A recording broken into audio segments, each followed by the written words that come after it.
Hello friends, myself Raj Deepak Singh, and in this particular video we are going to do the current affairs section. Okay, we are going to do the current affairs section, best of 60 questions. We are going to do best of 60 question of April month. Okay, April month.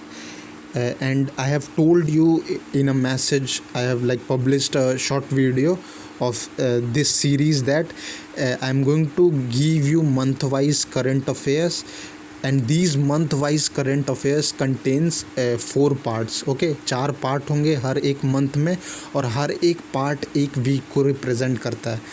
अगर 1 अप्रैल है तो उसमें 4 part मैं आपको दूंगा, ठीक है.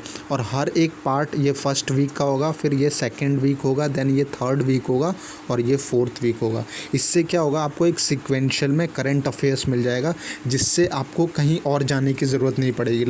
Because I have seen a lot many students are running to the different sources, and they always ask me, sir, which one is the best source, from where we have to do.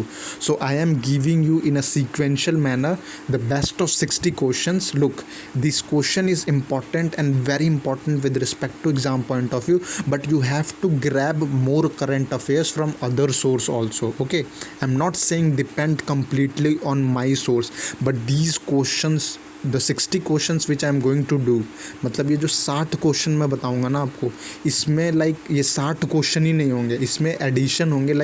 हर एक question में additional information अगर मैं add भी करता हूँ तो आपको क्या बोलते हैं 10 to 15 क्वेश्चंस हर एक क्वेश्चन में. आप ऐसे कर लो, अगर 60 है तो आपको कुछ नहीं तो 300 क्वेश्चंस तो मिल ही रहा है एक वीडियोज़ में. इसका तो मैं गारंटी दे रहा हूँ आपको, ठीक है. सो this is the series. I have told you everything in the short video which I have published earlier. So before starting the video, I again want to tell you the purpose of this video, so that the purpose of making this video, ये video बनाने का सिर्फ एक कारण है कि आपको एक सीक्वेंशियल में सारे करंट अफेयर्स एक जगह मिल जाए. और ये जो क्वेश्चन है ये बहुत इंपॉर्टेंट क्वेश्चंस होंगे for FCI, AGM and other competitive exams also, like any banking exams also you can consider these questions. Okay, so this is it regarding the series which I have right now publishing. And this video is a series of the first part of April month. Okay, ये अप्रैल month का पहले part का best of 60 questions है. फिर मैं इसके बाद आपको सेकंड पार्ट दूंगा, उसके बाद थर्ड पार्ट दूंगा, देन फोर्थ पार्ट दूंगा. Okay, so let's start the video without wasting any time. Okay, I hope you have understand every single thing of the purpose of my publishing this video. Okay, so again I am saying, before starting I just want to tell you that this video is the you can say that April month का first week का video है. First week, and it covers best of 60 questions of this. In the next video I am going to publish second part. Okay, so let's start the video. So our first question is, who has been honored with the 51st Dada Saheb Phalke Award? Look, what is Dada Saheb Phalke Award? It is India's highest award in the field of cinema. Okay, और ये क्या बोलते हैं 2019 के लिए, अभी जो latest में दिया गया है वो 2019 ईयर के लिए दिया गया है. किसको? रजनीकांत को. अगर एग्ज़ाम में ये आ जाए कि 2020 का किसे दिया है बाय डिफ़ॉल्ट, तो आपको ये रजनीकांत ही लगाना है, ठीक है. इससे पहले किसको दिया गया था? 2018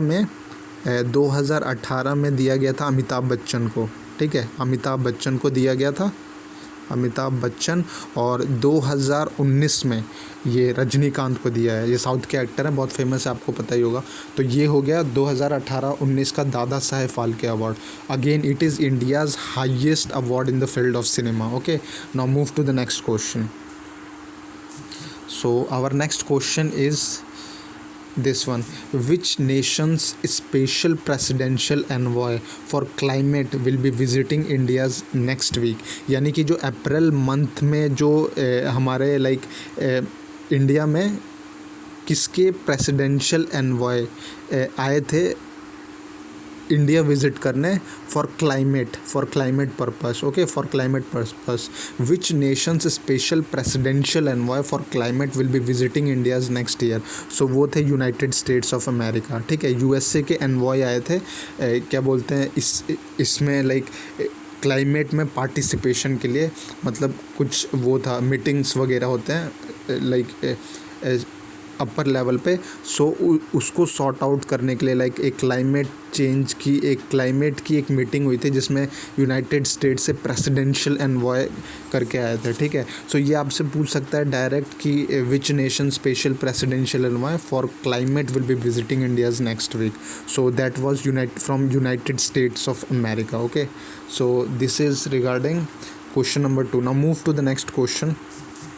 सो this question is again most important question with respect to exam point of view. Which nation has registered the world's first COVID-19 vaccine for animals? यानी कि एनिमल्स के लिए जो सबसे पहली कोविड वैक्सीन है उसको रजिस्टर्ड यानी कि उसको मार्केट में लाने वाला कौन है? वो है रशिया, ठीक है। रशिया के जो प्रेसिडेंट है वो है व्लादिमीर पुतिन, ठीक है। व्लादिमीर पुतिन, इनका जो टेनवर है 2035 तक चला गया है, मतलब ये क्या बोलते हैं अब प्रेसिडेंट रहेंगे रशिया के 2035 तक।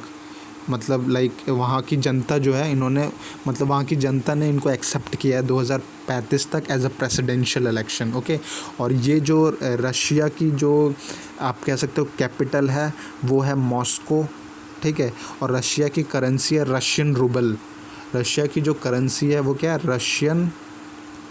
रशियन रूबल, RUBLE, ठीक है। एक चीज़ मैं इसमें ये बताऊंगा कि जो world's first COVID-19 vaccine for animals बनी है उसका जो नाम है वो है कार्नीवैक कोव, ठीक है। उसका नाम क्या है? कार्नीवैक कोव, COV, ठीक है। This is the first vaccine, world's first vaccine for animals and the name of the vaccine is Carnivac Cov, ठीक है। मैं यहाँ पे लिख देता हूँ अच्छे से, CARNI कार्नीवैक कॉव, COV, ठीक है। कार्नीवैक कॉव इज़ द, ये पहली वैक्सीन है एनिमल्स के लिए बनाई गई है और ये लाइक रशिया ने बनाई है, ठीक है। और जो इंडिया में अभी आपने सुना होगा लेटेस्ट में, इंडिया में एक क्या बोलते हैं वैक्सीन को इंपोर्ट कराया गया, उस वैक्सीन का नाम है स्पुतनिक, SPUTNI की स्पुतनिक। लुक, हमारे इंडिया में अभी प्रेजेंटली सिर्फ 2 ही वैक्सीन चल रहे थे, कोविशील्ड चल रहा था, एक कोविशील्ड और एक चल रहा था कोवैक्सीन। अब रशिया का ये इंपोर्ट हो रहा है स्पुतनिक, ठीक है। स्पुतनिक आ चुका है मार्केट में। सो ये 3 वैक्सीन राइट नाउ इंडिया में चल रहे हैं।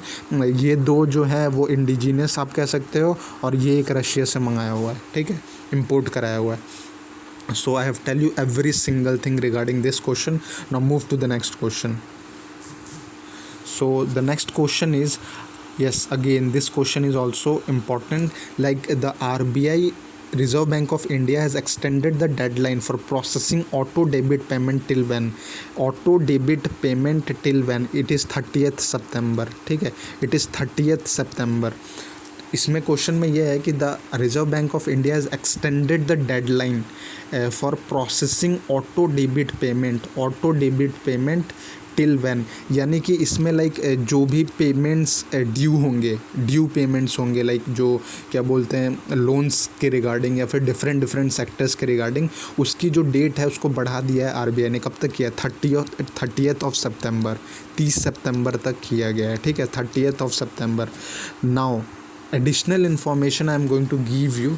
सबसे पहले तो आपको ये पता होना चाहिए कि जो इंडिया का फाइनेंशियल ईयर है उसका डेट क्या है। What is the financial year date of India? Financial year जो है वो इंडिया का कौन से डेट तक रहता है? तो इसका जो एग्जैक्ट है वो रहता है 1 अप्रैल से होता है आपका 31 मार्च, ठीक है। ये क्या है, इंडिया का जो फाइनेंशियल ईयर है 1 अप्रैल से 31 मार्च। फिर उसके बाद जो दूसरा आता है वो आता है आरबीआई का फाइनेंशियल ईयर, ठीक है। आरबीआई का भी अलग से एक फाइनेंशियल ईयर होता है, लेकिन मैं आपको ये लुक जो कंट्री का जो फाइनेंशियल होता है ईयर होता है सेंट्रल लेवल पे, वो तो मैंने आपको बता दिया 1 अप्रैल से 31 मार्च। आरबीआई का फाइनेंशियल ईयर में क्या हुआ है, आप सुनिए इसको ध्यान से। आरबीआई के फाइनेंशियल ईयर में क्या हुआ है कि पहले जो फाइनेंशियल ईयर था वो 1 जुलाई से 30 जून तक था, 30 जून तक था, ठीक है। 1 जुलाई से 30 जून तक था, मतलब ये फाइनेंशियल ईयर होता था आरबीआई का। लेकिन 2020 से क्या कर दिया है, 2020 का जो फाइनेंशियल ईयर था उसमें क्या किया गया कि जो 1 जुलाई है, 1 जुलाई से 31 मार्च तक किया गया, 31 मार्च तक किया गया। फिर उसके बाद अब जो 2021 से 22 वाला जो आरबीआई का फाइनेंशियल ईयर है वो जो हो जाएगा वो 1 अप्रैल से 31 मार्च हो गया है, 31 मार्च, ठीक है। This question is one of the most important question, क्योंकि ये बहुत ही इम्पॉर्टेंट क्वेश्चन है, क्योंकि ये एक चीज़ इसी साल की गई है। आरबीआई का जो फाइनेंशियल ईयर आरबीआई का जो फाइनेंशियल ईयर चेंज किया है, क्योंकि आरबीआई का जो फाइनेंशियल ईयर था वो पहले कितना था, 1 जुलाई से 30 जून था। लेकिन आरबीआई ने क्या किया, मतलब आरबीआई ने और सेंट्रल बैंक के कोऑर्डिनेशन से क्या हुआ कि जो फाइनेंशियल ईयर सेंट्रल गवर्नमेंट का था उसमें एक प्रस्ताव पारित किया गया कि जो सेंट्रल गवर्नमेंट का फाइनेंशियल ईयर है वही आरबीआई का भी फाइनेंशियल ईयर किया जाए। तो उन्होंने क्या किया कि क्योंकि वो करेंटली चल रहा था 2020 का, तो उन्होंने ये डिसाइड किया कि 1 जुलाई से 31 मार्च को कंटिन्यू करते हैं। फिर उसके बाद से जो 2021-22 का है उसमें हम ये सेंट्रल वाला फॉलो कर लेंगे, ठीक है, उसमें हम सेंट्रल वाला फॉलो कर लेंगे।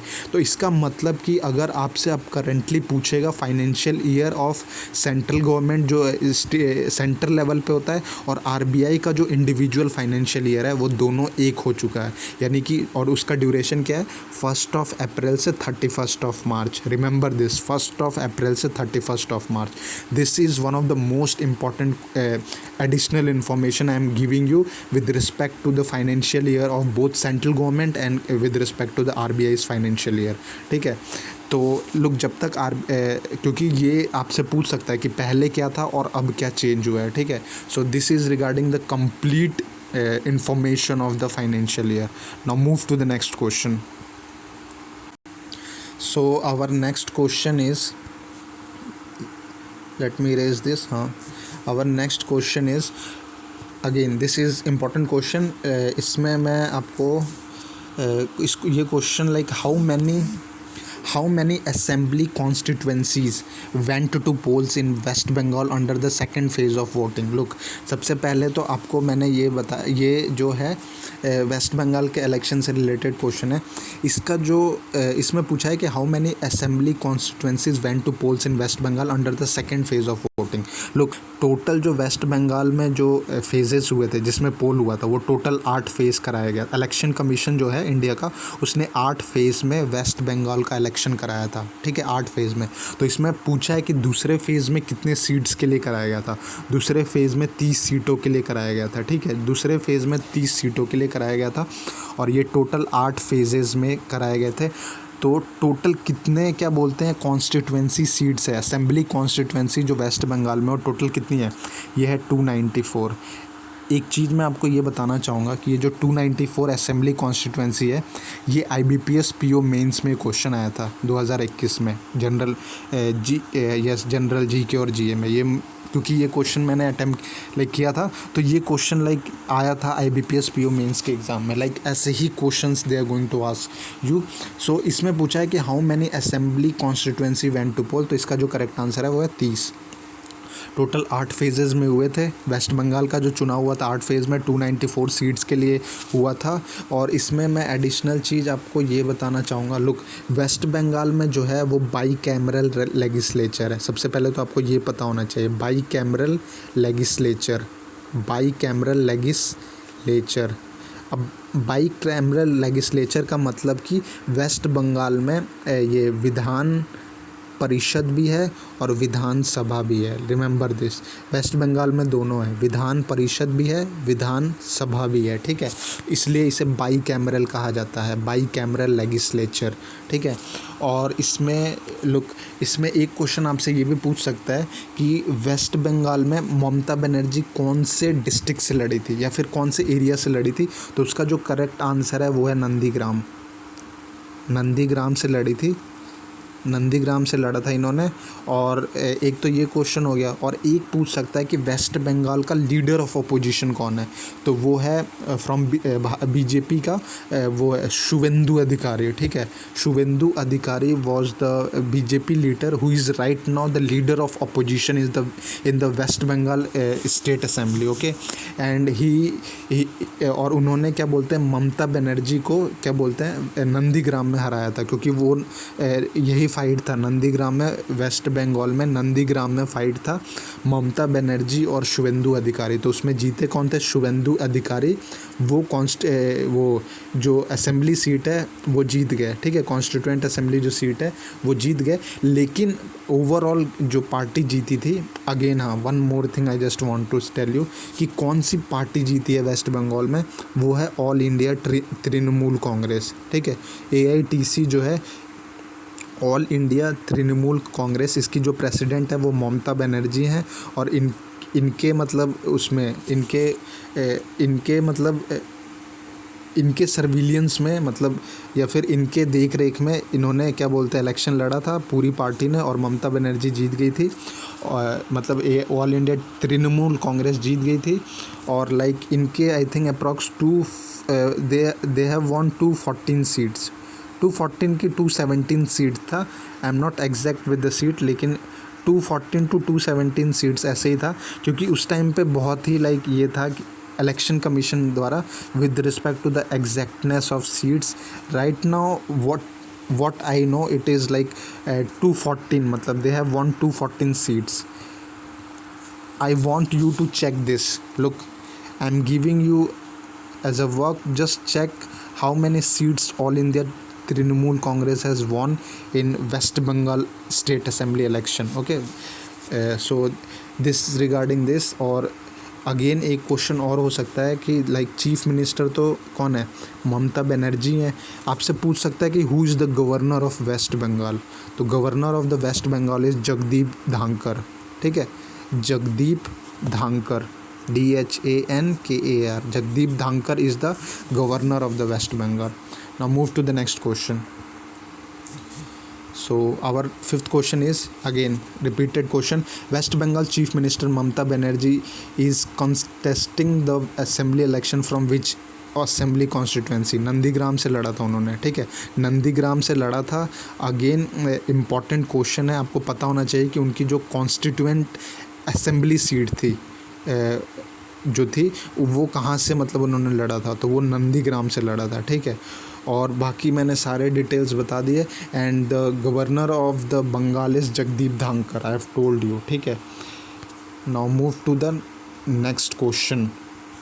सो one more thing I just want to tell you regarding the look, आपको एक चीज़ और पता होना चाहिए कि जो विधान परिषद है, जो विधान परिषद है वेस्ट बंगाल का, ठीक है, वेस्ट बंगाल का जो विधान परिषद है उसमें टोटल 98 सीट्स हैं, ये आपको पता होना चाहिए। 98 सीट्स हैं टोटल, ठीक है, 98 सीट्स, ये रिमेंबर। मैंने आपको बताया था कि 294 सीट्स किस में है, विधानसभा में है। रिमेंबर 294 किस में है, विधानसभा में है, और 98 सीट किस में है, ये आपका विधान परिषद में है, ठीक है। विधानसभा और विधान परिषद दो मैंने आपको बोला था कि बाई कैमरल होता है, ठीक है। So our next question is question number 7 is India has jointly set up a friendship park with which nation? India has jointly set up a friendship park with which nation? So ये again ये भी important question है। Look, इस question में like जो friendship park बनाया गया वो रिपब्लिक ऑफ कोरिया के साथ बनाया गया, ठीक है। Republic of Korea is the correct answer. Like India has jointly setup a friendship park with Republic of Korea. और ये कहाँ पे बनाया गया है? ये दिल्ली में बनाया गया है, ये आपको पता होना चाहिए। ये फ्रेंडशिप पार्क दिल्ली में बना है। इंडिया और रिपब्लिक ऑफ कोरिया के उससे क्या बोलते हैं, जॉइंटली सेटअप हुआ है, मतलब जॉइंटली दोनों का। इसको इनॉग्रेट किसने किया था, ये पूछ सकता है आपसे। तो इसका इनॉग्रेशन जो है वो डिफेंस मिनिस्टर जो हैं, जो डिफेंस मिनिस्टर हैं कोरिया के, और जो इंडिया के डिफेंस मिनिस्टर हैं, इंडिया के डिफेंस मिनिस्टर हैं राजनाथ सिंह, और जो कोरिया का जो डिफेंस मिनिस्टर है वो है मिस्टर सुह वुक। उसका नाम क्या है? मिस्टर सुह वुक। ये है defence minister of Republic of Korea.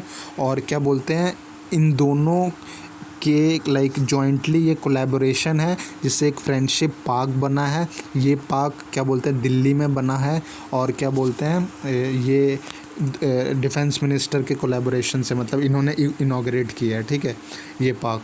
So this is regarding this. और फिर एक एडिशनल चीज़ ये बताना चाहूँगा कि जो रिपब्लिक ऑफ कोरिया का जो कैपिटल है वो है सियोल, ठीक है, SCOUL, सियोल। और जो इसकी करेंसी है वो है won, WON। Remember this, won is the currency and Seoul is the capital. SCOUL is the capital and won is the currency. Now move to the next question.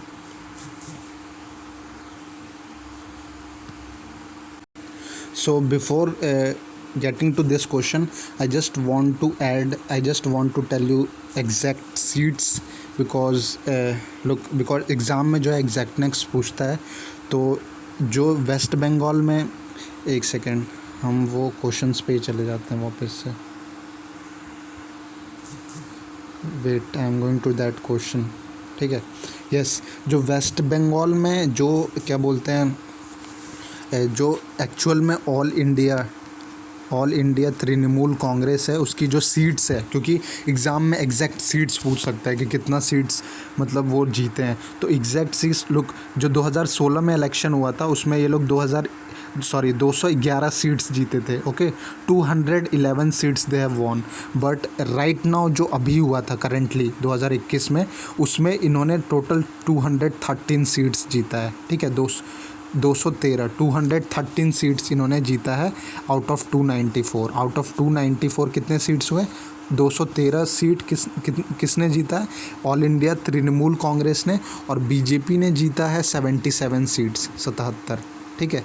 77 seat BJP ने जीता है, 213 seats all India Trinamool Congress ने seat जीता है। और total कितने हैं? 294 हैं। 294 आपके ये 294 स्टेट असेंबली सीट्स हैं, okay, state assembly seats. Now move to the next question. So we have done this republic of Korea.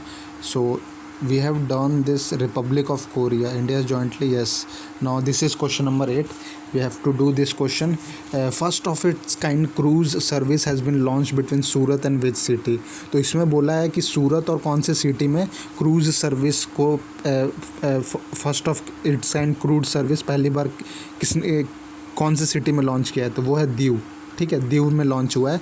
सूरत और क्या बोलते हैं, between Surat and Diu, Daman and Diu. तो एक चीज़ सबसे आपको पहले ये पता होना चाहिए कि क्रूज़ सर्विस क्या होता है। लोग, क्रूज़ सर्विस वह सर्विस होता है लाइक जो शिप्स होती हैं आपकी, जो like southern areas, coastal areas में होती हैं बेसिकली। तो जो शिप्स होती हैं ना आपकी, वो जब क्या बोलते हैं वैकेशनिंग कराती हैं या फिर सर्विलियंस होता है वाटर्स में, देख दो ही चीज़ों के लिए होता है, या तो क्या बोलते हैं सर्विलियंस होता है या फिर शिपिंग का, या फिर क्या बोलते हैं वैकेशनिंग करे, या फिर वहाँ पे घूमना उमना हो जाए। तो क्रूज़ सर्विस का जो ये पर्पस था, ये बेसिकली वैकेशनिंग के लिए था। VACATIONING, ठीक है, वैकेशनिंग पर्पस के लिए किया गया है। और ये जो है ये सूरत और दमन एंड दीव में किया गया है, ठीक है। सो ये, और इसमें मैं एक चीज़ आपको ये बताना चाहूँगा कि जो दमन एंड दीव है वो यूनियन टेरिटरी है सबसे पहले तो। और यूनियन टेरिटरी में इसमें एडमिनिस्ट्रेटर चलता है, एडमिनिस्ट्रेटर है जो कि इसको गवर्न करता है, एडमिनिस्ट्रेटर। और यहाँ का एडमिनिस्ट्रेटर कौन है? दीव का, दमन एंड दीव का। तो उनका नाम है प्रफुल्ल खोड़ा पटेल। क्या नाम है? Praful Khoda, KHODA, Khoda Patel. Praful Khoda Patel is the administrator of the union territory of Daman and Diu, ठीक है. So this is regarding this question. Now move to the next question. Who has won 2020 ACM AM Touring Award? One of the most important question with respect to exam point of view. Who has won 2020 ACM AM Touring Award?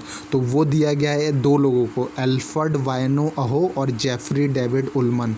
ठीक है, Alfred वायनो अहो and Jeffrey David उलमन, ये जो दो हैं इनको क्या बोलते हैं, 2020 का ACM AM टूरिंग अवार्ड दिया गया है. ठीक है. So the correct answer is both A and B.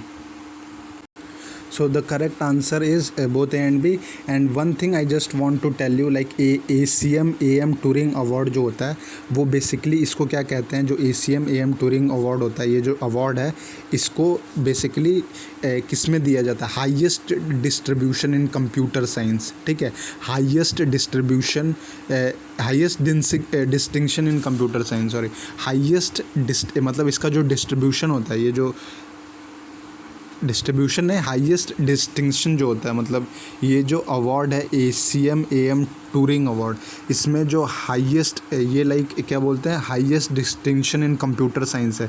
मतलब कि कंप्यूटर साइंस की फील्ड में जिसने हाईएस्ट डिस्टिंक्शन बनाया, मतलब डिस्टिंक्शन मतलब होता है कि अलगाव, मतलब कि वो लाइक आप कह सकते हो पायोनियर है, लाइक मतलब एक होता है ना कि जिससे बहुत ज़्यादा नॉलेज हो, इसलिए उसे बोला है highest distinction in computer science. और आप इसको एक चीज़ से और बोल सकते हो, इसे नोबल प्राइज़ भी बोला जाता है, Nobel prize in computing, Nobel prize in computing. ठीक है, नोबल प्राइज़ इन कंप्यूटिंग बोला जाता है. और ACM touring award is in the field of computer science में होता है. ठीक है, और इस साल 2020 में एल्फ्रेड वायनो अहो और जेफरी डेविड उलमन दो लोगों को मिला है. ठीक है. Now move to the next question.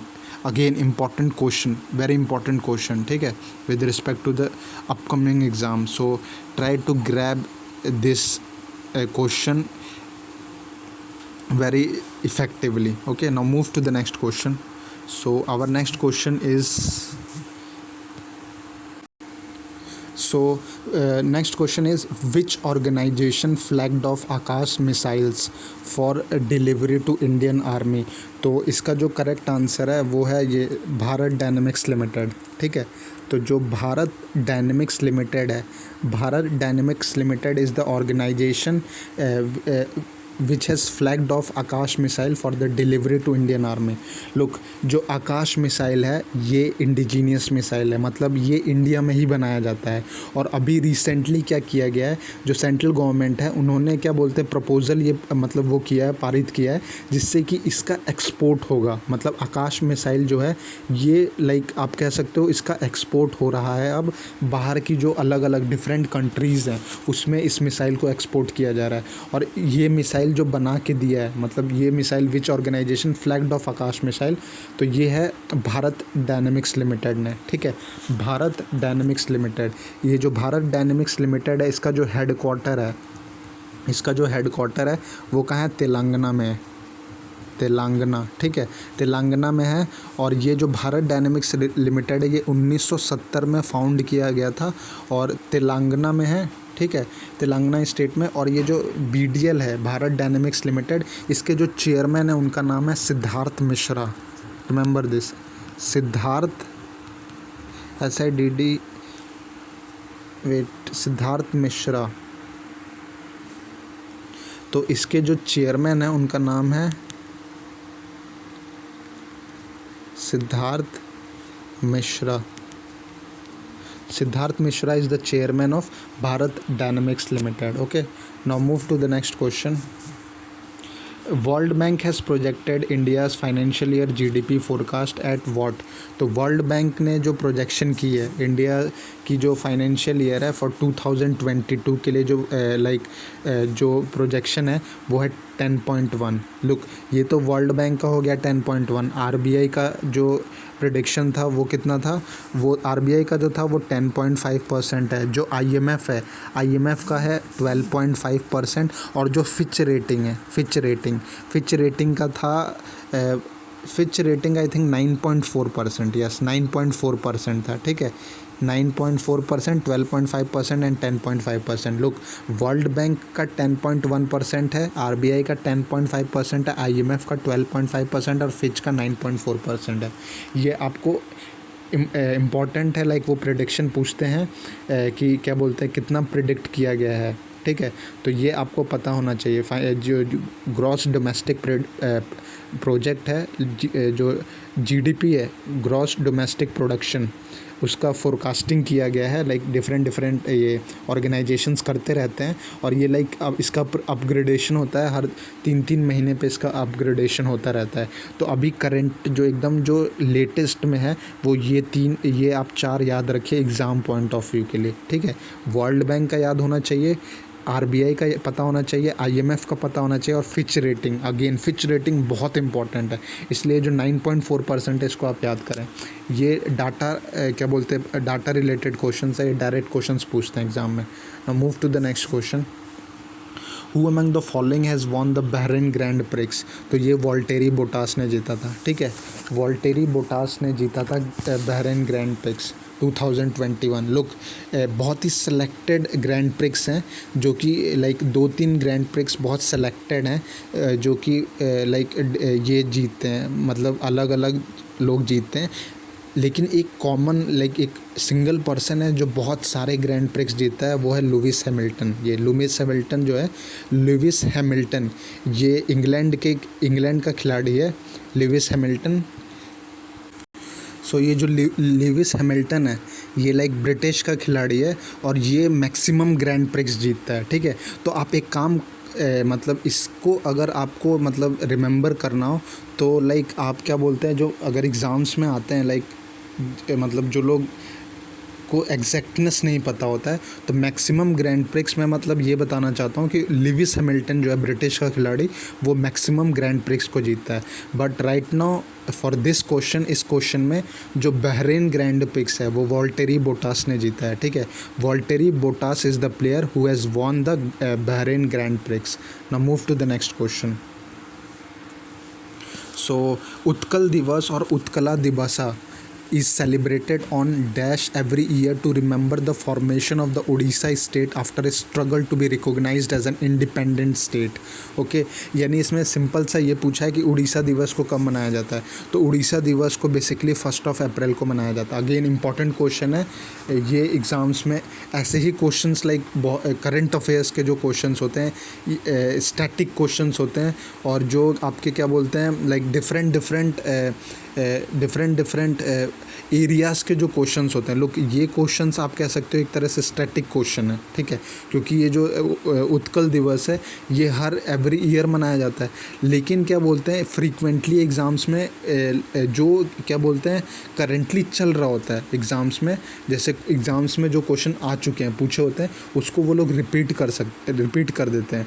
तो ये क्वेश्चन जो है ये हाईली लाइक आपको पता होना चाहिए कि उड़ीसा का जो उत्कल दिवस है, क्योंकि ये इस टर्मिनोलॉजी की वजह से ही ये लोग पूछते हैं। उत्कल दिवस और उत्कला दिवसा इज सेलिब्रेटेड ऑन 1 अप्रैल, ठीक है। 1 अप्रैल को मनाया जाता है। Remember this, very important question with respect to exam point of view.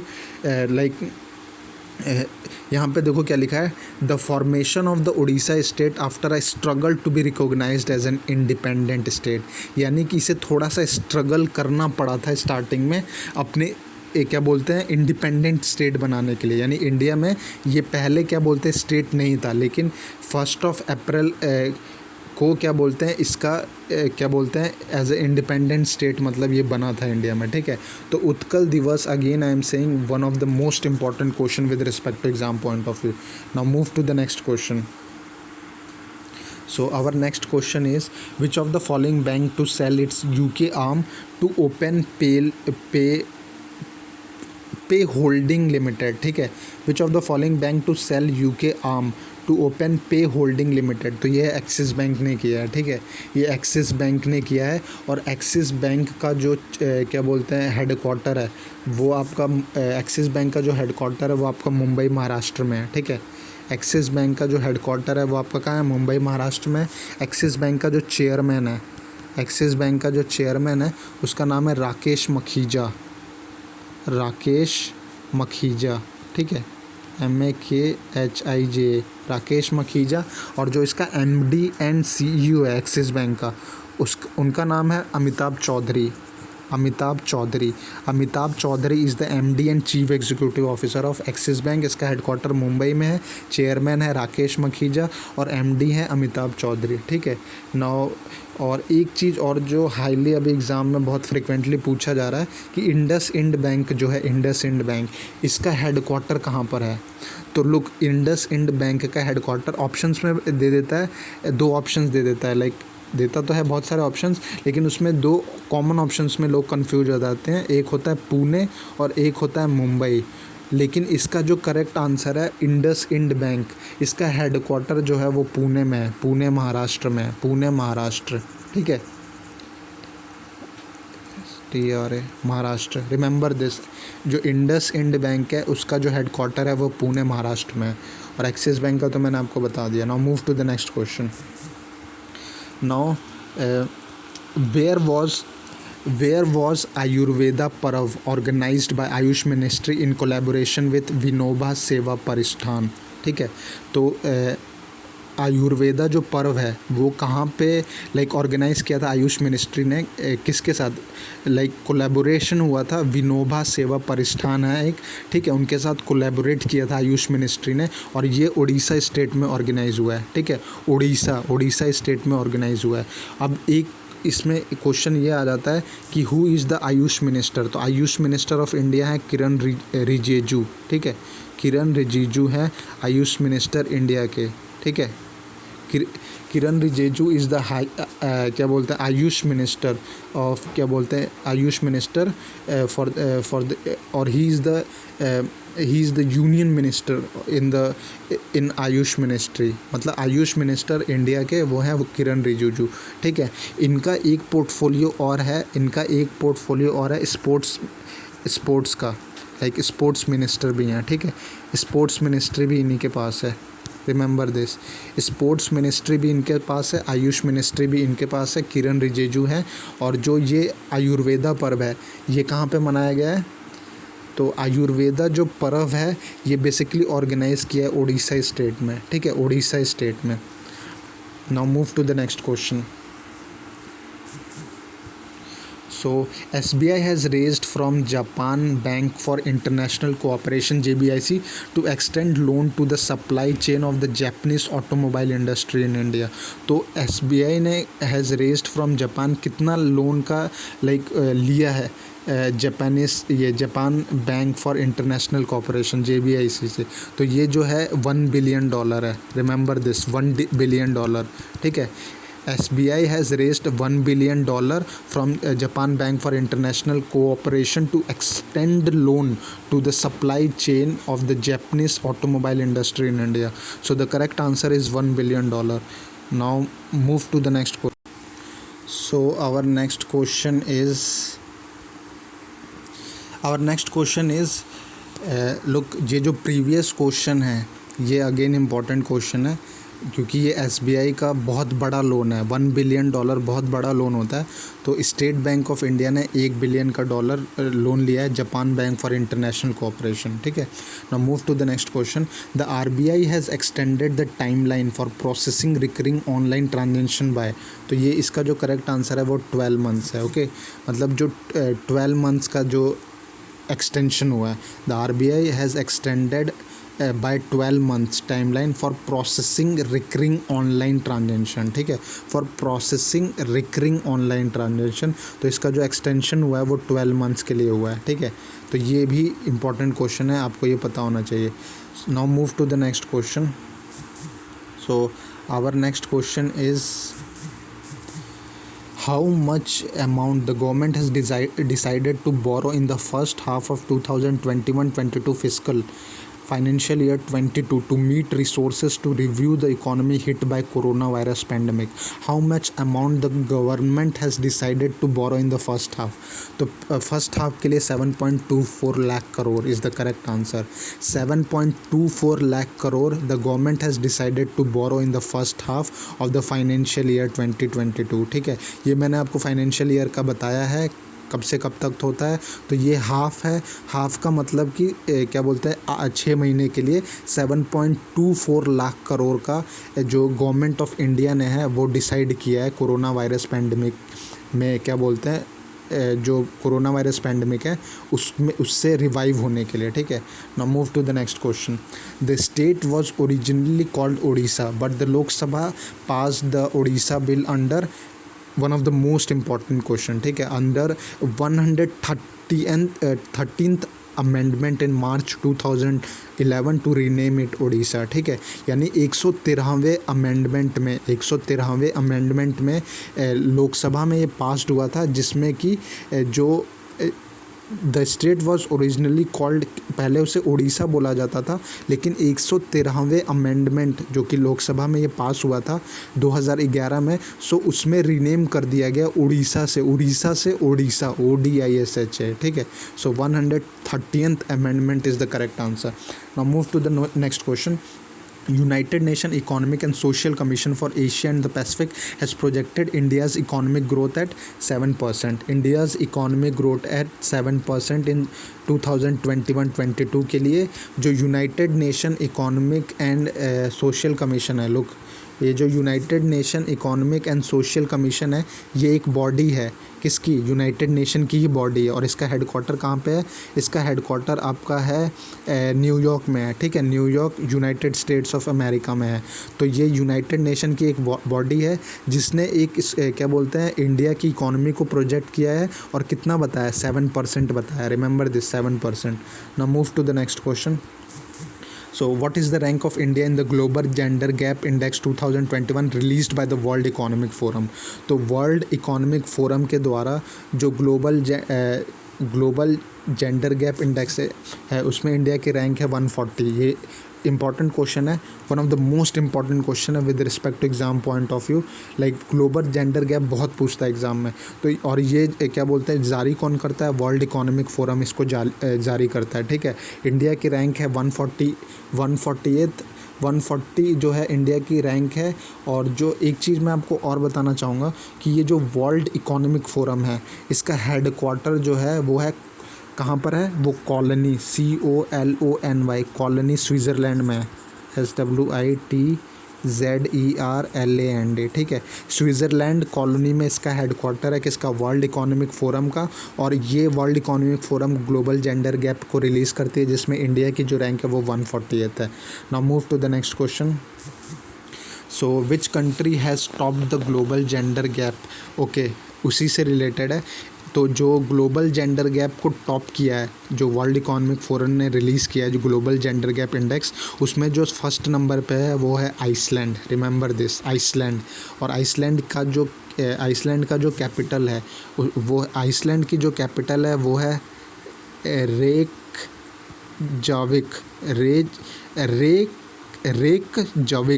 Reykjavik है, ठीक है,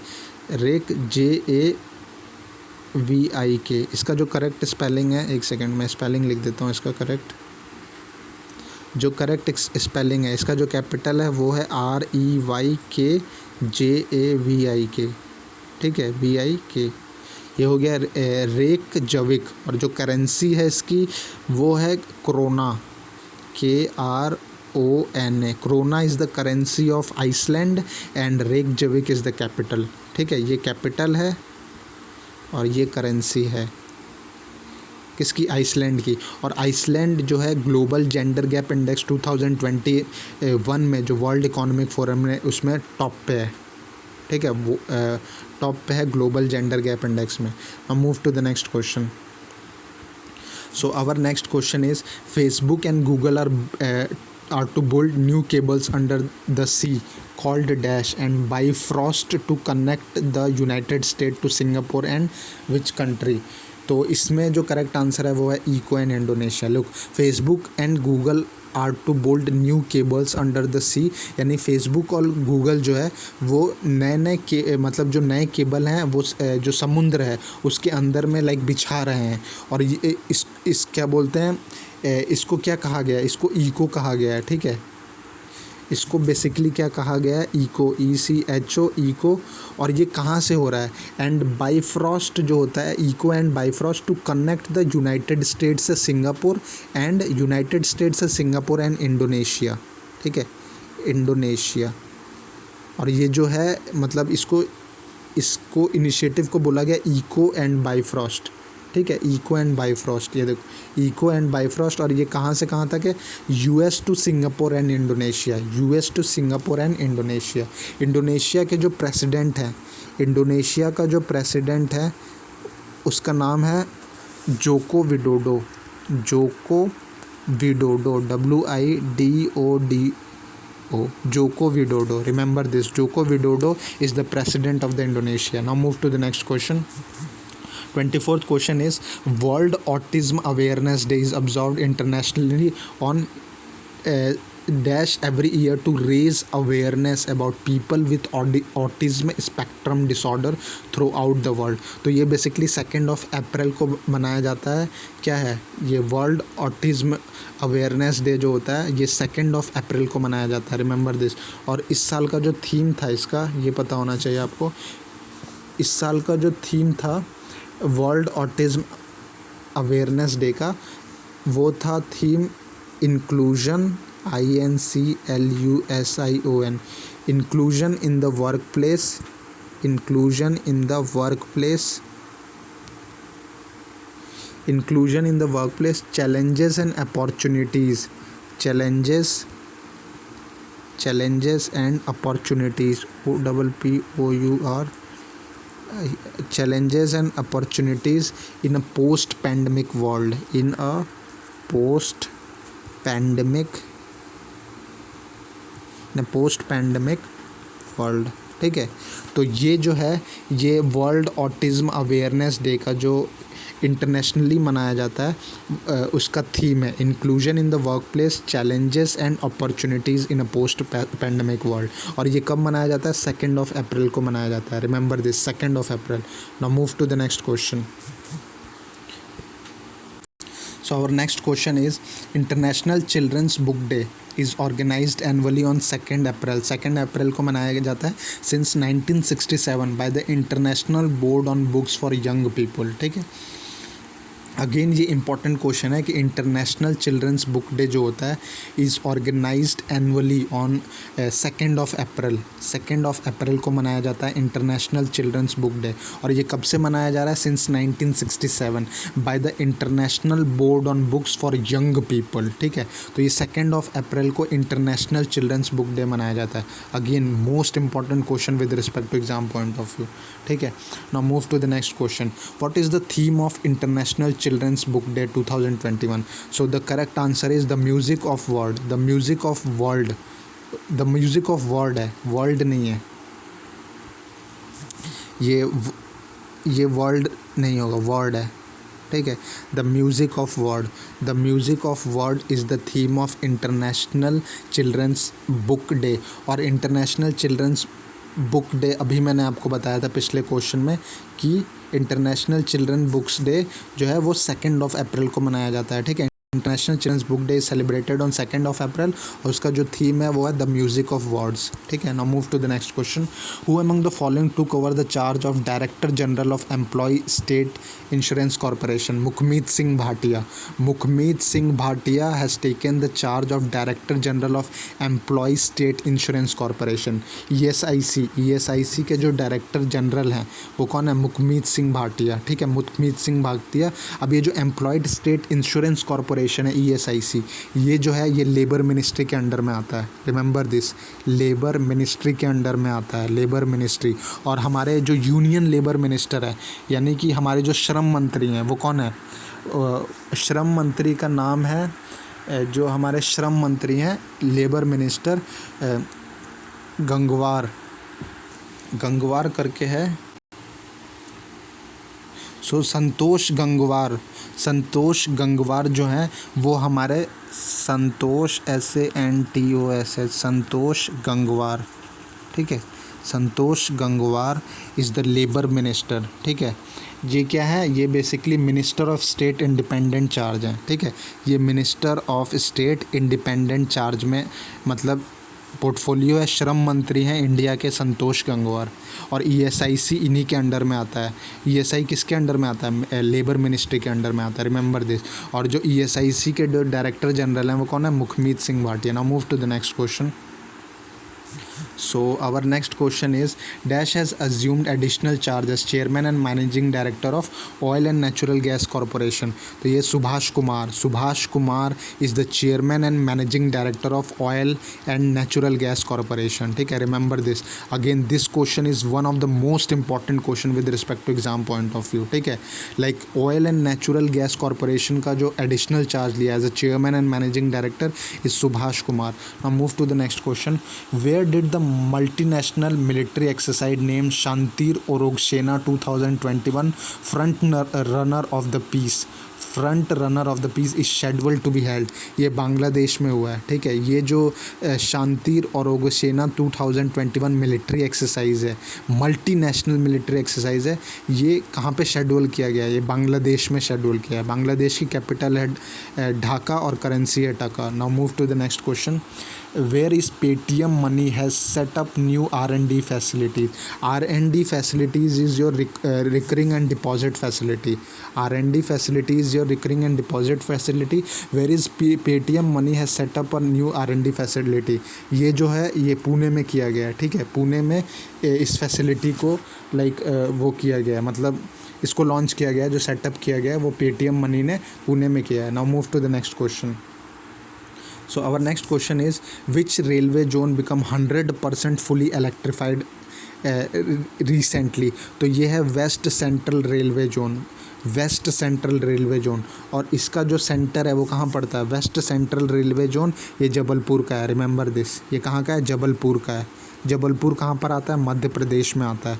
ठीक है, मध्य प्रदेश में आता है जबलपुर. और ये वेस्ट सेंट्रल रेलवे जोन है. ठीक है, वेस्ट सेंट्रल रेलवे जोन जो कि 100% फुली इलेक्ट्रीफाइड है. ठीक है, 100% फुली इलेक्ट्रीफाइड कौन है? West Central Railway zone. Now move to the next question. So our next question is, an area at Amboli in Maharashtra, Sindhugarh, was named a biodiversity heritage site recently. What kind of rare species were discovered in the area? तो यहाँ पे fresh water fish discovered है, मतलब यहाँ पे जो discovered है जिसे महाराष्ट्र ने, मतलब एक एरिया है अंबोली इन महाराष्ट्र सिंधुगढ़ में, was named a biodiversity heritage, मतलब इसे बायोडाइवर्सिटी हेरिटेज साइट घोषित किया गया है महाराष्ट्र गवर्नमेंट के द्वारा. तो वहाँ पे कौन सी स्पीसीज़ पाई गई हैं? वो है फ्रेश वाटर फिश. ठीक है, जयवाले जिसे कहते हैं, फ्रेश वाटर फिश पाया गया है और इसी वजह से इसे बायोडाइवर्सिटी हेरिटेज बताया गया. ठीक है, मतलब वो कर दिया गया, नेम कर दिया गया, biodiversity heritage site. Now move to the next question. Who has appointed as head of the capacity building commission under mission Karmayogi? तो ये है मिशन करम योगी, जो है वो सेंट्रल गवर्नमेंट का एक स्कीम था. इसमें क्या था कि जितने भी IAS PCS जितने भी जो क्या बोलते हैं सेंट्रल लेवल ऑफिसर्स हैं उनमें रिफॉर्म हो उसके लिए ये मिशन कर्मयोगी बनाया गया था. अब इसके जो इसमें अपॉइंटमेंट किया गया है, इसमें पूछा है who is the head of the capacity building commission? तो उनका नाम है अदिल जैनुभाई वाला, अदिल जैनुल भाई. ठीक है, उसका जो करंट हेड हैं उनका नाम है अदिल जैनुल भाई. रिमेंबर दिस, ये मिशन कर्मयोगी है. ठीक है, ये सिविल सर्वेंट्स का मिशन है. किसके लिए होता है? सिविल सर्वेंट्स के लिए, सिविल सर्वेंट्स में रिफॉर्म करने के लिए. ठीक है, now move to the next question. Our next question is, central government has declared the birthday of Dr. B.R. Ambedkar on dash as a public holiday for its offices. तो B.R. Ambedkar का जो birthday है वो 14 अप्रैल को मनाया जाता है. 14 अप्रैल को B.R. अम्बेडकर का बर्थडे मनाया जाता है. Remember this. Now move to the next question. What was the revenue collected from GST in March 2021? तो मार्च 2021 में कितना GST कलेक्ट किया गया है? तो मार्च 2021 में 1.23 लाख करोड़ GST को कलेक्ट किया गया है. ठीक है, सेंट्रल गवर्नमेंट ने रिवेन्यू जो कलेक्ट किया है कहाँ से? GST से वो कितना है? 1.23 लाख करोड़. ठीक है, now move to the next question. DRDO lab developed lightweight bulletproof jacket for requirements of army recently. What is the weight of the jacket thus developed? 9 kg का, 9 किलो का वेट था, ठीक है। जो जैकेट बनाया गया था वो 9 kg का था। इसे किसने बनाया? DRDO lab developed light weight bullet proof jacket, ठीक है, for the requirements of army में मतलब जैकेट्स बुलेट प्रूफ जैकेट है। तो ये बस इसमें पूछा है वेट कितने का है, तो ये 9 kg का वेट है। DRDO के जो चेयरमैन है, DRDO का जो हेडक्वार्टर है वो है आपका न्यू दिल्ली में, ठीक है। DRDO का जो हेडक्वार्टर है वो न्यू दिल्ली में, और इसके जो चेयरमैन है वो है जी Satish Reddy.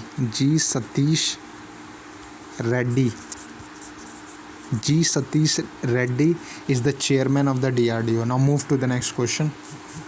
So who has been appointed as the additional director of Britannia Industry? Urjit Patel जो है फॉर्मर हमारे RBI के गवर्नर थे। इन्होंने अभी रिसेंटली एक बुक भी लिखी है, उस बुक का नाम है overdraft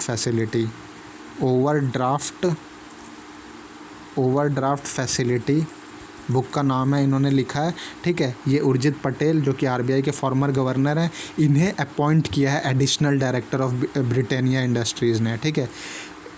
he is being appointed as an additional director of Britannia industry. Britannia को कौन? उर्जित आर पटेल, और इनके बुक का नाम है ओवरड्राफ्ट फैसिलिटी। इंपॉर्टेंट बुक थी ये बहुत।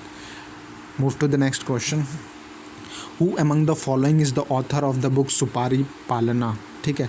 सुपारी पालन जो बुक है ये जो बुक है सुपारी पालन, who among the following is the author of the book सुपारी पालन। तो सुपारी पालन को लिखा है शैलेंद्र जोशी ने, और इस बुक को इनॉग्रेट किया था जो हमारे वाइस प्रेसिडेंट हैं एम वेंकैया नायडू ने इस बुक को लॉन्च किया था, रिमेंबर दिस। और इस बुक को लिखा किसने था? शैलेंद्र जोशी ने लिखा था। बुक का नाम था Supari Palan. Now move to the next question. So our next question is, Dash has launched the My NEP 2020 platform of National Council for Teacher Education web portal. तो इसको लॉन्च किया था रमेश पोखरियाल निशंक। ये जो माई NEP है, इसका जो फुल फॉर्म है वो है न्यू एजुकेशन पॉलिसी, ठीक है। न्यू एजुकेशन पॉलिसी माई NEP। तो इसको लॉन्च किया है हमारे रमेश पोखरियाल निशंक ने। रमेश पोखरियाल निशंक के पास पोर्टफोलियो है। ये यूनियन मिनिस्टर हैं किसके? ये एजुकेशन मिनिस्टर हैं इंडिया के। एजुकेशन मिनिस्टर हैं इंडिया के कौन? रमेश पोखरियाल शिक्षा मंत्री हैं, ठीक है। शिक्षा मंत्री हैं इंडिया के कौन? रमेश पोखरियाल निशंक। इन्होंने माई न्यू एजुकेशन पॉलिसी एक लॉन्च किया platform of national council for teacher education web portal, ठीक है। National council for teacher education web portal, ठीक है। अगेन मोस्ट इम्पॉर्टेंट क्वेश्चन, क्योंकि ये जो न्यू एजुकेशन पॉलिसी है ये 2020 में इसका वो मतलब एक्ट पास किया गया था पार्लियामेंट में। तो इसका ये जो माई NEP 2020 है, फॉर श्योर एग्जाम में पूछा जा सकता है। Now move to the next question. Which film won the top honour for outstanding performance by a cast in a motion picture at 27th Screen Actors Guild Award. तो कौन सी film है? उसका नाम है the trial of the Chicago. The trial of the Chicago is the film won the top honour of outstanding performance by a cast in a motion picture at 27th Screen Actors Guild Award, ठीक है। तो ये important question है, the trial of the Chicago. Now move to the next question. Which female actor, अच्छा इसी में ये जो स्क्रीन एक्टर गिल्ड अवार्ड है, ये देखो यहाँ पे स्क्रीन एक्टर गिल्ड अवार्ड है, इसी में जो फीमेल एक्टर जो outstanding performance in a leading role female actor कौन थी? वो है वायोला डेविस हैं, ठीक है। वायोला डेविस जो फीमेल एक्टर हैं उन्हें SAG जो है अभी मैंने आपको बताया था स्क्रीन एक्टर्स गिल्ड अवार्ड है, उसमें इनको लीडिंग रोल के लिए क्या बोलते हैं, outstanding performance in a leading role as a female actor इनको अवार्ड दिया गया है। और बेस्ट एक्ट्रेस का अवार्ड मिला है वायोला डेविस को, ठीक है। वायोला डेविस ये है, और जो फिल्म है वो है the trial of the Chicago. Now move to the next question. Which nations foreign minister arrive in India in the month of April for a 2-day visit? In the month of April वो हैं Russia के, ठीक है। Russia के foreign minister हैं जिन्होंने अप्रैल के पहले वीक में अप्रैल का जो फर्स्ट वीक है उसमें इंडिया आए थे फॉर अ 2-day विजिट, ठीक है, इंडिया 2-day विजिट के लिए आए थे। Now move to the next question. This question again very important question, ये भी बहुत इंपॉर्टेंट क्वेश्चन है।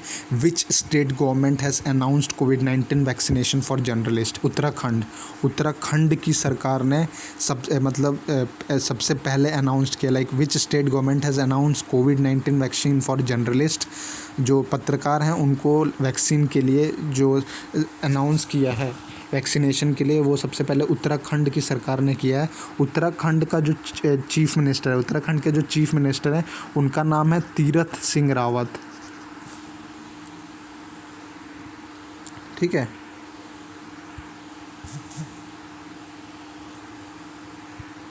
तो उत्तराखंड के जो चीफ मिनिस्टर हैं उनका नाम क्या है? उत्तराखंड के जो चीफ मिनिस्टर हैं उनका नाम है तीरथ सिंह रावत, TIRATH, तीरथ सिंह रावत, RAWAT। एक चीज़ मैं आपको ये बताना चाहता हूँ कि आप कंफ्यूज मत हो ना।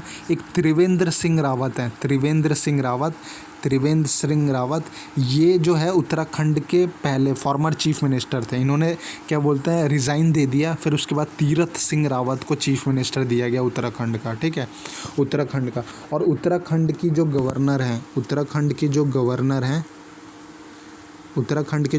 उनका नाम है बेबी रानी मौर्य, ठीक है, Baby Rani Maurya is the governor of Uttarakhand, ठीक है। सो उत्तराखंड की सरकार ने सबसे पहले जर्नलिस्ट को वैक्सीनेशन के लिए वो अनाउंस किया है। Now move to the next question.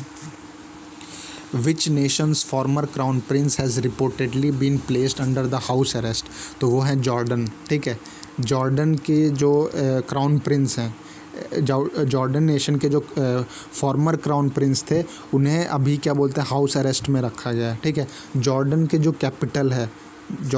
Capital है वो है Amman. Jordan's capital is AMMAN। Amman is the capital of Jordan और इसकी जो करेंसी है वो दिनार है, दिनार DINAR, ठीक है, dinar. Now move to the next question. India's biggest floating solar plant with 100 megawatt power generation capacity will be set up in which state? ठीक है, इंडिया का जो बिगेस्ट फ्लोटिंग सोलर प्लांट है with 100 megawatt power generation capacity will be set up in Telangana. Remember this, Telangana is the correct answer. Telangana के जो governor हैं, सबसे पहले तो तेलंगाना की जो गवर्नर है उनका नाम है तमिसिलिया सौंदरराजन, ठीक है। Tamilisai Soundararajan is the governor of Telangana. Telangana के जो चीफ मिनिस्टर हैं उनका नाम है K चंद्रशेखर राव, ठीक है। और तेलंगाना की जो कैपिटल है वो है Hyderabad, DERABAD। Hyderabad is the capital of Telangana. और गवर्नर जो है उनका नाम क्या है? तमिसिलिया सौंदरराजन। एंड जो K चंद्रशेखर राव हैं ये चीफ मिनिस्टर हैं, ठीक है, चीफ मिनिस्टर ऑफ तेलंगाना। ये अगेन वेरी इंपॉर्टेंट क्वेश्चन है with respect to exam point of view कि 100 मेगावाट पावर जनरेशन कैपेसिटी जो सेटअप हुई है वो तेलंगाना में हुई है, ठीक है, तेलंगाना स्टेट में हुई है। Remember this, again most important question. Now move to the next question. Now our next question is, which nation's women cricket team has created the world record for registering the most consecutive ODI wins? वो है Australia women's cricket team है, ठीक है, जिसने क्या बोलते हैं world record बना दिया है सबसे ज़्यादा ODI, यानी कि सबसे ज़्यादा ICC का जो ODI होता है वनडे मैच, वो सबसे ज़्यादा ऑस्ट्रेलिया ने जीता है। ये रिकॉर्ड बना दिया वर्ल्ड रिकॉर्ड। और ये वुमेंस क्रिकेट टीम के लिए, ठीक है, वुमेंस क्रिकेट टीम के लिए Australia. Now move to the next question. Which states chief minister has asked centre to do away with age restriction for कोविड-19 वैक्सीनेशन? ठीक है, तो ये दिल्ली सरकार ने अभी क्या बोलते हैं अप्रैल में इस पर बहुत सारा आर्ग्यूमेंट्स हुआ था कि which state chief minister has asked centre to do away with the age restriction, यानी एज रिस्ट्रिक्शन को हटा दिया जाए और सबको वैक्सीनेशन दिया जाए। ये डिमांड किया था दिल्ली गवर्नमेंट ने। रिमेंबर दिस, ठीक है। Now move to the next question. So this is not that much of important, question number 48 is not that much of important. Question number 49, very important question. इस question में है which state has become the first one to give health insurance scheme to all its residents. तो ये सबसे पहली बार मतलब Rajasthan state ने कर दिखाया है कि ये सभी लोगों को हेल्थ इंश्योरेंस प्रोवाइड कर मतलब क्या बोलते कर चुके हैं, ठीक है। Which state has become the first one to give health insurance scheme to all its resident. तो ये किसने किया है? राजस्थान स्टेट ने किया है। और राजस्थान के जो चीफ मिनिस्टर हैं उनका नाम क्या है? राजस्थान के जो चीफ मिनिस्टर हैं अशोक गहलोत, अशोक गहलोत, ठीक है। Ashok Gehlot is the chief minister of Rajasthan, ठीक है। और यहाँ के जो गवर्नर हैं, राजस्थान का जो गवर्नर है उनका नाम है Kalraj Mishra, KALRAJ, Kalraj Mishra. Kalraj Mishra is the governor of Rajasthan and Ashok Gehlot is the chief minister. और राजस्थान सरकार पहली सरकार है जिसने पूरे जितने भी रेसिडेंट हैं वहाँ पे, जितने भी सिटीजन्स हैं, उनको हेल्थ इंश्योरेंस स्कीम के अंडर में लाने का काम किया है। So this is one of the most important question that Rajasthan ने सबको क्या बोलते हैं हेल्थ इंश्योरेंस प्रोवाइड कर दिया, ठीक है। Now move to the next question. Which nation has registered the world first ever कोविड-19 वैक्सीन फॉर एनिमल्स? मैंने आपको पहले ही बता दिया है, रशिया। और उस वैक्सीन का नाम क्या था? कार्निवैकॉव। कार्निवैकॉव रशिया ने बनाया है एनिमल्स के लिए क्या बोलते हैं पहली वैक्सीन, वर्ल्ड्स फर्स्ट एवर कोविड-19 वैक्सीन, रशिया, ठीक है। रशिया के जो प्रेसिडेंट है वो व्लादिमीर पुतिन है। Now move to the next question. Which nations president has signed a law enabling him to run for president again? तो ये मैंने आपको अभी बताया था। इसे देखो, क्वेश्चन में पूछा है which nation president has signed a law enabling him to run for president again? तो ये रशिया के ही हैं। मैंने आपको बताया ना कि जो रशिया के व्लादिमीर पुतिन है उनका जो टेन्योर है वो 2035 तक हो चुका है, यानी अब 2035 तक प्रेसिडेंट जो है रशिया के वही रहेंगे, क्योंकि उनको जो वहाँ की जनता है बहुमत, मतलब उनको वहाँ की जो जनता है, वहाँ का जो ब्यूरोक्रेसी है, उन्होंने क्या बोलते हैं एक्सेप्ट कर लिया एज अ प्रेसिडेंट टिल 2025, ठीक है। So this is also one of the most important question. और ये रशिया के क्या हैं? प्रेसिडेंट हैं, ठीक है। सो रशिया के जो प्रेसिडेंट है उनका टेन्योर बढ़ा दिया गया है और लाइक एक लॉ भी बना दिया है, एक लॉ पास कर दिया गया है वहाँ की पार्लियामेंट में, ठीक है। Now move to the next question. So our 52nd question is when will RBI governor announce the bi monthly monetary policy? तो लुक, RBI गवर्नर ने बाई मंथली जो मॉनिटरी पॉलिसी है वो 7 अप्रैल को अनाउंस किया था, 7 अप्रैल, ठीक है, 7 अप्रैल। लुक, बाई मंथली पॉलिसी जो है साल में 6 बार करी जाती है, क्योंकि बाई मंथली का मतलब होता है हर 2 महीने में एक बार, तो साल में कितना 6 बार। और ये इस बार जो है अप्रैल 7 को by monthly policy RBI governor ने पब्लिश किया था। और इसमें इन्होंने ज़्यादा कुछ चेंज नहीं किया है, ठीक है, इसमें कोई चेंज नहीं किया है। लाइक जो एक होता है रेपो रेट, ठीक है, एक होता है रिवर्स रेपो रेट, ये जो सबसे जो ज़्यादा पूछा जाता है रेपो रेट, तो ये रेपो रेट को इन्होंने 4.4% ही रखा है। रिवर्स रेपो रेट को 3.35% ही रखा है जो पहले था। और जो आपका ये तो रेपो रेट हो गया, रिवर्स रेपो रेट हो गया, और एक है आपका जो एडिशनल, लोग जो रेपो रेट है वो तो मैंने बता दिया 4% है, एक रिवर्स रेपो रेट 3.35% है, 3.35% है, ठीक है। और एक रेपो रेट एक रेट और आता है जिसका नाम है बैंक रेट, इसको जो है 4.25% ही रखा गया है, यानी कोई चेंज नहीं किया है, बस इतना याद रखिए आप, ठीक है। Now move to the next question. Our next question is who has been nominated by Israel president to form a government in the nation after inconclusive election?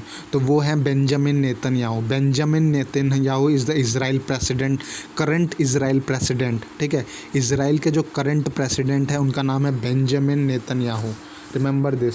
और इजराइल की जो करेंसी है, बेंजामिन नेतन्याहू तो हो गया, Israel की जो currency है उसका नाम है शेकेल, ठीक है, शेकेल, SHEKEL। और यहाँ का इजराइल की जो कैपिटल है वो है जेरूसलेम, ठीक है। The capital of Israel is Jerusalem. Jerusalem is the capital of Israel and shekel is the currency. Benjamin Netanyahu is the current Israel president, ठीक है। Now move to the next question. Which country has launched a mass testing program enabling people to take COVID-19 test twice a week. तो ये काम किया है United Kingdom ने। British जो government है उन्होंने लाइक एक मास टेस्टिंग प्रोग्राम एनेबल कर दिया है जिसमें वो हफ्ते में 2 बार टेस्टिंग कर रहे हैं, ठीक है, हफ्ते में 2 बार टेस्टिंग। तो यूके, इसके जो यहाँ के जो प्राइम मिनिस्टर हैं यूके के, उनका नाम है बोरिस जॉनसन, ठीक है। Now move to the next question, which became the first company to cross billion transaction mark on UPI? PhonePe is the correct answer. PhonePe is the correct answer, ठीक है। PhonePe जो है become the first company to cross 1 billion transaction mark UPI. Again one of the most important question, PhonePe जो है ये पहली company है जिसने कि क्रॉस कर दिया है बिलियन, क्या बोलते हैं, to cross billion transaction mark on UPI. Unified payment interface पे जो फ़ोन पे है उस कंपनी ने बिलियन लाइक क्रॉस कर दिया है, बिलियन ऑफ ट्रांजेक्शन क्रॉस कर दिया गया है, ठीक है, क्रॉस कर दिया है। तो इस कंपनी का नाम है फ़ोन पे, ठीक है। Like first company to cross billion transaction mark on UPI, ठीक है। So the correct answer of this question is PhonePe. Now move to the next question. So our next question is again important question. How much amount was cleared by RBI towards cash credit limit for wheat procurement in Punjab? तो वो है 21,658.73 crore. Most important question with respect to the FCI AGM agriculture awareness part, ठीक है। क्योंकि देखो इसमें बोला है procurement in Punjab, wheat procurement की बात की गई है। 21,658.73 करोड़ का वीट प्रोक्यूरमेंट किया गया है पंजाब में, लाइक क्लियर किया गया आरबीआई के द्वारा। कैश क्रेडिट लिमिट दिया गया है, cash credit limit for wheat procurement in Punjab, यानी कि पंजाब के किसानों ने जितने भी वीट को उगाया होगा उसमें अब सरकार क्या कर रही है, मतलब उसको प्रोक्यूर कर रही है, और आरबीआई ने कैश क्रेडिट लिमिट जारी कर दिया 21,658.73 करोड़ का। वन ऑफ द ये डाटा रिलेटेड क्वेश्चन है, one of the most important question with respect to exam point of view. 21,658.73 crore, ठीक है, 21,658.73 crore. Now move to the next question, which country has been the leading list of investor country to invest in India with 29.09% of the total FDI equity inflows during January 2021. बहुत ही important question है। Japan है, Japan वो country है जिसने India में मतलब 2021 में जनवरी में सबसे ज़्यादा मतलब हमने जापान से लाइक फॉरेन डायरेक्ट इन्वेस्टमेंट किया है। तो Japan is the correct answer. 29.09% का एफडीआई आया है जापान से, ठीक है। जापान से एफडीआई आने का मतलब फॉरेन डायरेक्ट इन्वेस्टमेंट इनफ्लोज, ठीक है। इनफ्लोज यानी कि जापान से हमने लाइक आप कह सकते इंपोर्ट कराया है, इम्पोर्ट। तो Japan is the correct answer. 29.09%, okay, of the total FDI equity inflows during January 2021. Now move to our 58th question. So our 58th question is, who was appointed as new Director General of National Council of Applied Economic Research? National council of applied economic research के जो director general हैं वो पूनम गुप्ता को बनाया गया है, ठीक है। Poonam Gupta is the new director general of national council of applied economic research. Now move to the next question, who has been appointed as the 48th chief justice of India? Look, इससे पहले हमारे जो चीफ जस्टिस थे वो शरद अरविंद बोबडे थे, अभी NV. Raman को बनाया गया है। N V. Raman is the 48th chief justice of India, और ये इनको रिकमेंड भी ये जो शरद अरविंद बोबडे थे, एन.वी. रमन का रिकमेंडेशन इन्होंने ही किया था, ठीक है। तो ये 48th chief justice of India है एन.वी. रमन, ठीक है, N V. Raman. Now move to our last question. So recently, again important question, recently Pham Minh Chinh was appointed as the next prime minister of which country? तो इनको Vietnam का prime minister बनाया गया है, फम Minh चिन. अब Vietnam के जो president हैं ये आपको पता होना चाहिए. तो वियतनाम के जो प्रेसिडेंट हैं उनका नाम है क्या है, नुआन जुआन फुक, ठीक है. क्या नाम है? नुआन, NGUYAN, नुआन जुआन फुक, PHUC, ठीक है. नुआन Xuan Phuc is the president of Vietnam and the prime minister like Pham Minh Chinh was appointed as the prime minister of Vietnam, ठीक है, वियतनाम। और वियतनाम का जो कैपिटल है वो है हनोई, HANOI, ठीक है।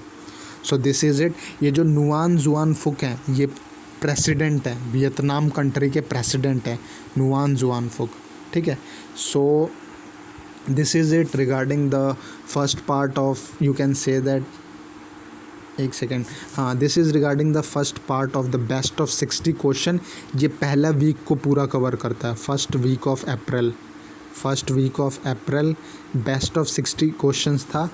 अगेन मैं बोलूँगा कि एग्ज़ाम पॉइंट्स के लिए, एग्ज़ाम पॉइंट ऑफ व्यू के लिए बहुत इंपॉर्टेंट क्वेश्चन है, क्योंकि जो अपकमिंग एग्ज़ाम होने वाले हैं उसी के बेस पे ये सारे क्वेश्चंस को सेटअप किया गया था, ठीक है, सेटअप किया गया है। लाइक ये best of 60 again important question है, आप इसको सारा लाइक एक बार रिवाइज़ कर लें।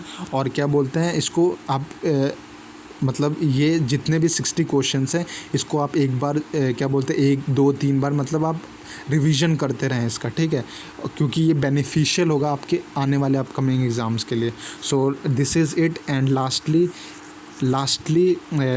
if you are liking my channel, do subscribe the channel, do like the videos, and if you have any doubt, do comment in the comment section. When I'm free, definitely I will answer your question. And again I am saying, if you are liking my channel, if you are liking my videos, if you are liking the way I am, like the way I publish the videos and anything of the channel, if you are actually following this channel, do share these videos to the different platform for the current affairs section, ठीक है, current affairs section के लिए, so that this can reach to the maximum aspirants. So this is it regarding this video best of 60 part 1. This is part 1, ठीक है। I will publish second part also of April second week very soon. Lastly, I just want to tell you again one thing, that again lastly, if you are liking the channel, do subscribe the channel and like the videos, okay. So this is it, ladies and gentlemen, this is Raj Deepak Singh. Thank you.